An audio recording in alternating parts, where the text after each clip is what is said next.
Welcome everyone to the Intermediate Programming in Python series.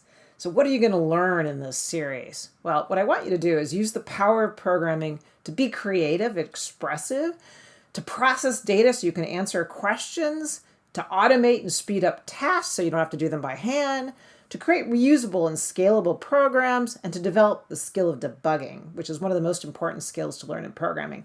Your programs are going to have bugs. That's fine. You'll learn by making mistakes, but you're going to need to be able to find those bugs and fix them. So who is this series for?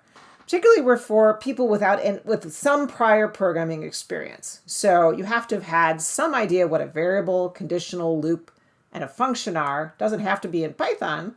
It could be in any language, could be a drag and drop language. So if you have some idea of what those things mean, then this is for you.